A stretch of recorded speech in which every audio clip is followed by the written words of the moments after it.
अंबिकापुर के गांधी चौक पर आज एक भीषण सड़क हादसा हुआ जिसमें एक ट्रक और कार की जोरदार टक्कर हो गई। हादसा इतना भयानक था कि कार बुरी तरह क्षतिग्रस्त हो गया, लेकिन सौभाग्य से कार सवार सभी लोग सुरक्षित बच गए। हादसे के तुरंत बाद गांधी चौक पर अफरा तफरी का माहौल बन गया।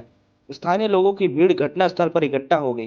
पुलिस ने मौके पर पहुंचकर स्थिति को संभाला और ट्रक चालक को हिरासत में ले लिया है। फिलहाल मामले की जांच जारी है।